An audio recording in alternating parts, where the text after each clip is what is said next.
Hello friends, तो कैसे हैं आप सब। आई होप आप सब अच्छे होंगे। स्वागत है आप सभी का आपके अपने चैनल जुनून पढ़ाई का में।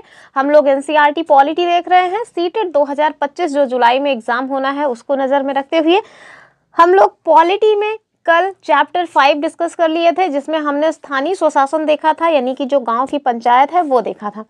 आज हम देखेंगे चैप्टर 6, क्लास 6 का चैप्टर 6, जिसका नाम है गांव का प्रशासन। ठीक है, इसमें हम क्या देखेंगे, इसमें हम देखेंगे कि अगर गांव में किसी तरह का कोई विवाद हो जाता है, सपोज दैट आपके खेत की मेड़ किसी ने काट ली और उसको कह रहा है कि भैया ये तो मेरे खेत का हिस्सा है, तो आप क्या कर सकते हैं। ठीक है, तो इस तरह की जो बातें हैं, यानी कि छोटे मोटे जो लड़ाई झगड़े हैं, उस तरह का कोई विवाद हो जाए तो आखिर आप क्या कर सकते हैं, कहाँ जा सकते हैं, तो ये सारे पॉइंट्स आज की वीडियो में हम लोग डिस्कस करेंगे।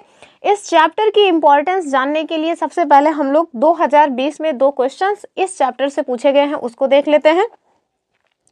तो देखिए, सीटेट दिसंबर 2020 में ये दोनों क्वेश्चंस पूछे गए हैं, इसी चैप्टर से संबंधित है। पहला क्वेश्चन 75 नंबर का था और क्या है, कह रहे हैं कि पुलिस थाने के प्रभारी का पदनाम क्या है। अब देखिए, आपके पास ऑप्शंस हैं, अफसर ऑन स्पेशल ड्यूटी, दूसरा है होम इंस्पेक्टर, तीसरा है स्टेशन हाउस अफसर और चौथा है पुलिस अधीक्षक। तो इसका जो उत्तर हो जाएगा वो हो जाएगा स्टेशन हाउस मास्टर, यानी कि SHO। ठीक है, तो ये इस चैप्टर से संबंधित क्वेश्चन है जो कि 2020 में पूछा गया था। एक और क्वेश्चन 2020 में ही पूछा गया है और वो भी देख लीजिए। कह रहे हैं कि हिंदू उत्तराधिकार अधिनियम में लाए गए 2005 के संशोधनों ने निम्नलिखित में से क्या मुहैया करवाया। ऑप्शंस आप देखें। पहला ऑप्शन है कि हिंदू समुदाय का विवाह संबंधी विशिष्ट कानून का अधिकार, दूसरा कह रहे हैं कि पुरुषों का तलाक के बाद मुआवजा देने संबंधी जिम्मेदारी से सुरक्षा का अधिकार, तीसरा कह रहे हैं अल्पसंख्यक समुदाय का धार्मिक विद्यालय खोलने का अधिकार और चौथा है महिलाओं का पारिवारिक संपत्ति में बराबरी हिस्सेदारी का अधिकार। तो इसका जो आंसर है वो हो जाएगा ऑप्शन 4 वाला है, यानी कि जो हिंदू उत्तराधिकार अधिनियम 2005 में संशोधन किया गया है उसमें यह लाया गया कि जो महिलाएं हैं, जो बेटियां हैं, उनको भी पापा की जो संपत्ति है उसमें बराबर की हिस्सेदारी दी जाए। ठीक है, यानी कि पिता की संपत्ति में बच्चियों का, लड़कियों का भी बराबरी का अधिकार हो। ये जो अधिनियम है, ये जो सुधार है वो कब लाया गया, तो इसी हिंदू उत्तराधिकार अधिनियम 2005 में। ठीक, तो ये चैप्टर कितना इंपॉर्टेंट है आप समझ सकते हैं कि एक ही साल में मतलब कि 2 क्वेश्चंस एक ही साल में पूछा गया है। तो चलिए स्टार्ट करते हैं। आज हम लोग MCQ के फॉर्म में नहीं देखेंगे क्योंकि क्वेश्चंस जो है इसमें ना बस आपको ये जानना है कि क्या क्या पॉइंट्स हैं, क्योंकि बहुत छोटा सा टॉपिक है, बहुत छोटे पॉइंट्स हैं जो आपको जानना है। बाकी सारी चीज़ें कहानी ही दी हुई थी जो हमारे एग्जाम के पॉइंट ऑफ व्यू से इंपॉर्टेंट है। हमने केवल वही पॉइंट्स लिए हुए हैं, वही हम आपको बताने वाले भी हैं। और इससे पहले आगे बढ़े, अगर आप लोग चैनल पर अभी तक बने हुए हैं तो प्लीज़ चैनल को सब्सक्राइब कर लीजिए, वीडियो को लाइक ज़रूर कर दें और अपने फ्रेंड ग्रुप में इसको शेयर भी कर दिया करें। और जो हमारी NCERT क्लास 6 से 8 तक कंप्लीट हो गई है हिस्ट्री, उसको ज़रूर देख लें। प्लेलिस्ट आपको इसी वीडियो के डिस्क्रिप्शन बॉक्स में मिल जाएगी।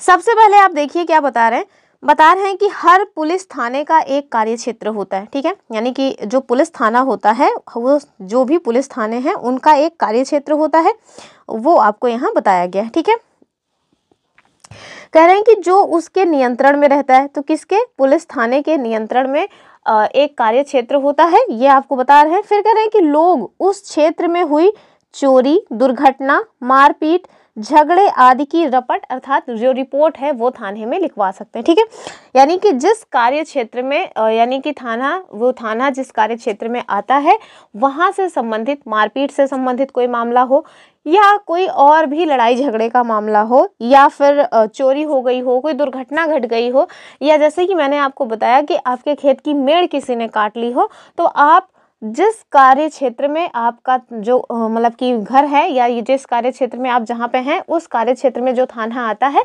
वहाँ जाकर के आप उसकी रिपोर्ट करवा सकते हैं। आगे देखिए, कह रहे हैं कि यह वहाँ के थानेदार की जिम्मेदारी होती है कि वह लोगों से घटना के बारे में पूछताछ करे, जांच पड़ताल करे और अपने क्षेत्र के अंदर जो भी मामले हैं उन पे कार्यवाही करे। ठीक है, आपसे क्वेश्चन पूछा जा सकता है डायरेक्ट कि थानेदार की जिम्मेदारी क्या होती है? तो ये आप देख लीजिए कि घटना के बारे में पूछताछ करे, जांच पड़ताल करे और अपने क्षेत्र के अंदर जो भी मामले हैं उन पे कार्रवाई का काम करे। ठीक है, ये एक पॉइंट रहा। दूसरा पॉइंट क्या है? दूसरा पॉइंट यहाँ पटवारी के बारे में बताया गया है, उसको देखना जरूरी है। तो चलिए देख लेते हैं। आपसे यहाँ बता रहे हैं कि जो जमीन है ना उसको मापना और उसका रिकॉर्ड रखना। ठीक है, यानी कि किसकी कितनी जमीन है उसके बारे में जो जानकारी रखी जाती है, जो रिकॉर्ड रखा जाता है, उसका काम किसका होता है? पटवारी का होता है। ठीक है, यानी कि जो पटवारी हैं उनका मुख्य काम क्या है? जमीन को मापना और इसका रिकॉर्ड रखना।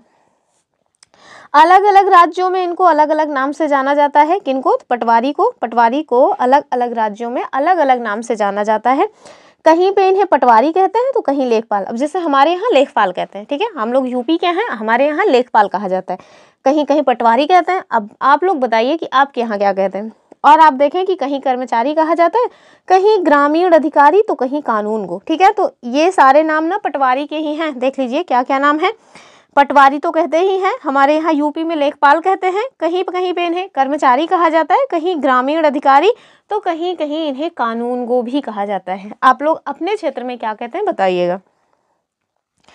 कह रहे हैं कि हम यहाँ जमीन का लेखा जोखा रखने वाले कर्मचारी के लिए पटवारी शब्द का इस्तेमाल कर रहे हैं। यानी कि इस चैप्टर में जो जमीन का लेखा जोखा करने वाला व्यक्ति है वो पटवारी के नाम से जाने जा रहे हैं।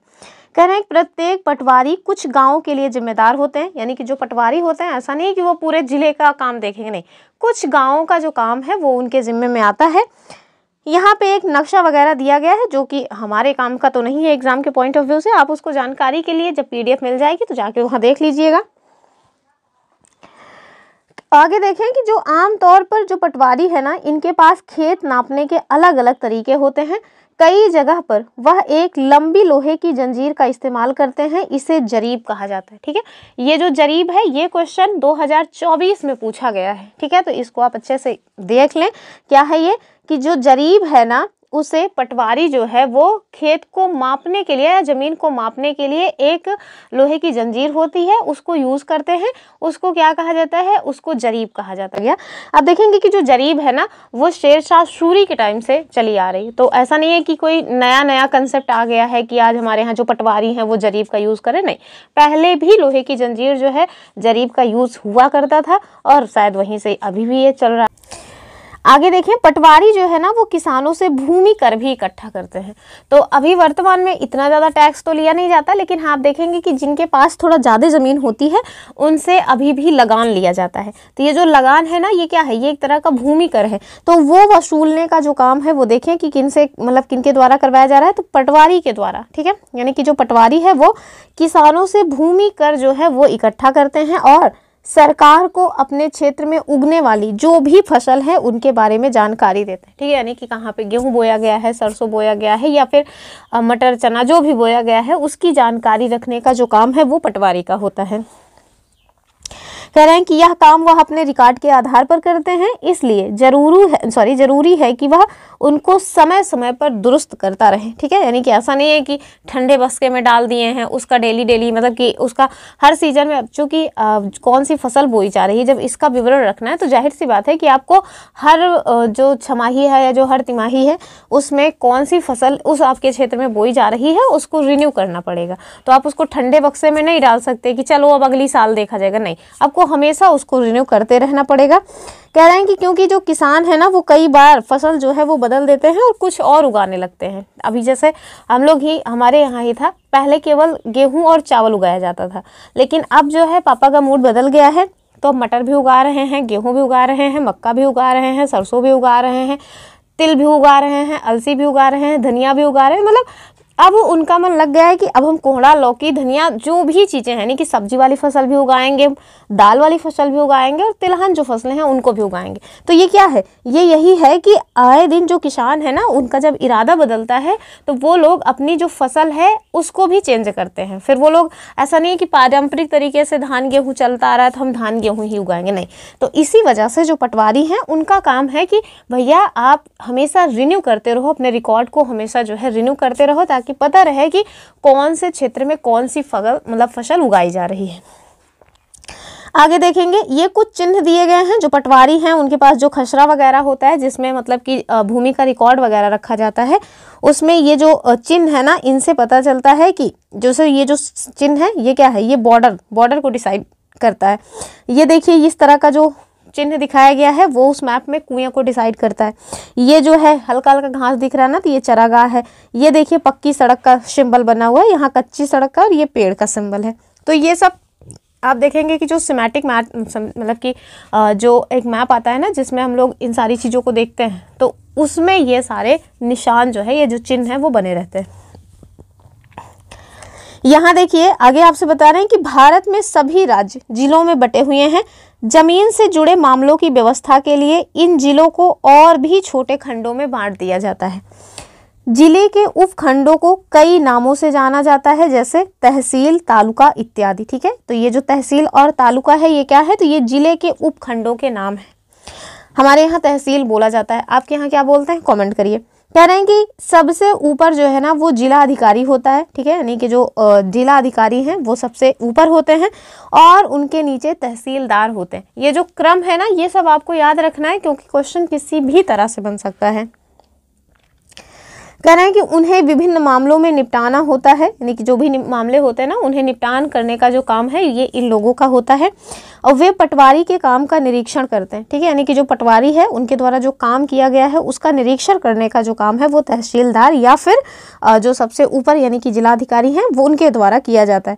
कह रहे हैं कि और यह सुनिश्चित करते हैं कि रिकॉर्ड सही ढंग से रखे जाएँ और राजस्व यानी कि विभिन्न तरह के जो टैक्स हैं वो टाइम टू टाइम इकट्ठा होते रहें। साथ में वो ये भी देखते हैं कि किसानों को अपने रिकॉर्ड की जो नकल है ना वो आसानी से मिल जाए। ठीक है, यानी कि जो फोटोकॉपी होती है, किसानों को अगर चाहिए कि उनका जो रिकॉर्ड है उसकी फोटोकॉपी उन्हें आवश्यकता है तो वो आसानी से उनको मिल जाए। कह रहे हैं कि वे विद्यार्थियों की ज़रूरत पड़ने पर जाति प्रमाण पत्र जो है वो भी जारी करते हैं। और साथ में ये भी देखिए कि तहसीलदार के दफ्तर में ज़मीन से जुड़े विवाद का मामला सुना जाता है।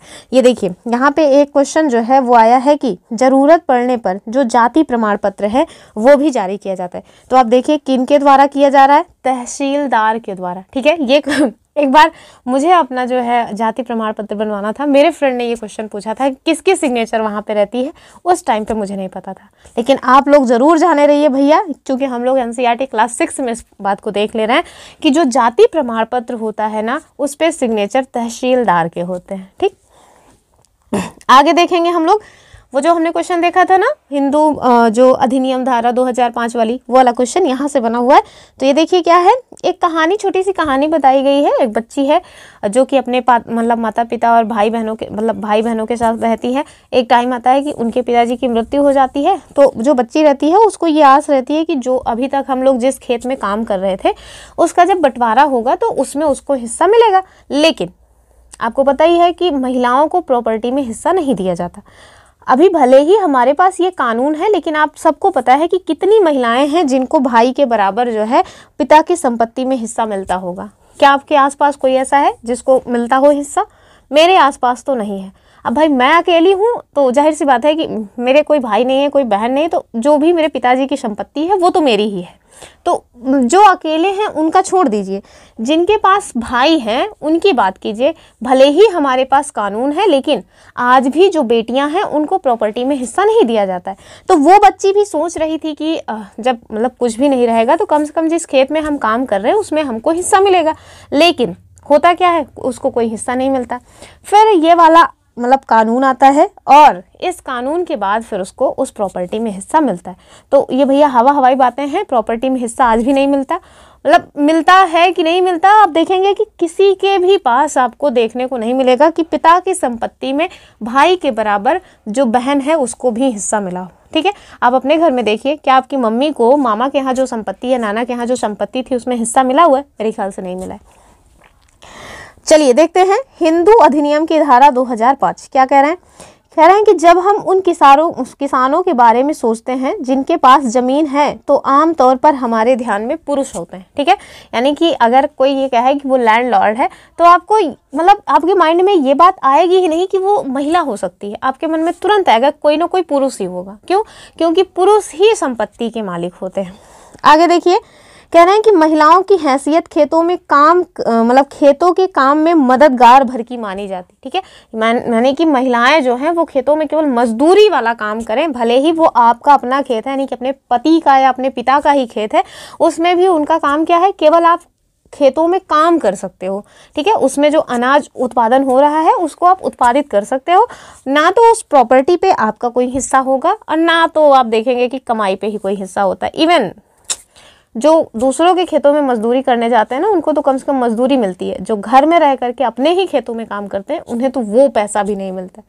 तो मजदूर से ज़्यादा हैसियत नहीं रह जाती। अब कुछ घरों में कुछ खास हिस्सा मिलता हो वो अलग बात है, नॉर्मली आप देखेंगे कि महिलाओं की जो स्थिति है वो जो यहाँ दिखाया गया है ना उससे ज़्यादा नहीं है। अब आप सोच रहे होंगे मैं ऐसा क्यों कह रही हूँ, क्योंकि मैं अपने घर में ये सब देख रही हूँ ना, इस वजह से कह रही हूँ। आगे देखें, कह रहे हैं कि उनके बारे में ज़मीन के मालिक के रूप में कभी नहीं सोचा जाता। आगे देखिए, कह रहे हैं कि अभी तक कई राज्यों में हिंदू औरतों को परिवार की ज़मीन में हिस्सा नहीं मिलता था। तो आगे देखिए, कह रहे हैं कि पिता की मृत्यु के बाद जो ज़मीन है ना वो बेटों में बांट दी जाती थी। हाल ही में ये कानून बदला गया है। नए कानून के मुताबिक हिंदू परिवारों में बेटों बेटियों और उनकी मां को ज़मीन में बराबर हिस्सा मिलता है। यह कानून सभी राज्यों और केंद्र शासित प्रदेशों में लागू होगा। ठीक है, तो ये कानून है, आप जान लीजिए। कम से कम अगर आपकी इच्छा हो तो आप अपने इस अधिकार की डिमांड तो कर सकती हैं। बाकी अगर आप शौक से चाहती हैं कि नहीं, हालांकि शौक से कोई नहीं चाहता, लोग इसी वजह से इसमें अपना हिस्सा लेने के बारे में नहीं सोचते कि लोग क्या कहेंगे। तो भैया लोग जो भी कहेंगे उन्हें कहने दो, क्योंकि कल अगर आपकी परिस्थिति विपरीत हो जाएगी ना तो वही लोग आपका कुछ भी मतलब आपकी कोई मदद करने नहीं आएंगे। तो अगर प्रॉपर्टी है पिता के पास तो उसमें अपना हिस्सा जरूर लेना चाहिए। दहेज वहेज का चक्कर छोड़ के प्रॉपर्टी में हिस्सा लो, ज़्यादा ठीक रहेगा। तो यही कुछ पॉइंट्स थे जो आज की वीडियो में इम्पॉर्टेंट थे, जो आपको जानना चाहिए। और छोटा सा टॉपिक था, छोटे छोटे पॉइंट्स थे जो इम्पॉर्टेंट थे एग्जाम के पॉइंट ऑफ व्यू से, और एक ही बार में मैंने दिखा ही दिया कि 2020 में इसी एक चैप्टर से 2 क्वेश्चंस पूछे गए हैं। तो चलिए इसको आप पूरा ध्यान से देख लीजिए, और जो हमारी NCERT क्लास 6 to 8 हिस्ट्री है उसको देखना मत भूलिए। उसमें हम PYQs करा रहे हैं। ठीक है, PYQs करा रहे हैं जो CTET में प्रीवियस ईयर में क्वेश्चंस पूछे गए हैं, और उन क्वेश्चंस को देखिए, और साथ में जो हमने कराया हुआ है अपना टॉपिक वाइज या चैप्टर वाइज उसको देखिए, फिर आपको हिस्ट्री पे बहुत अच्छी पकड़ हो जाएगी। तो चलिए फिर मिलेंगे अपनी अगली वीडियो में। वीडियो को लाइक शेयर करना ना भूलें। फिर मिलते हैं, तब तक के लिए जय हिंद।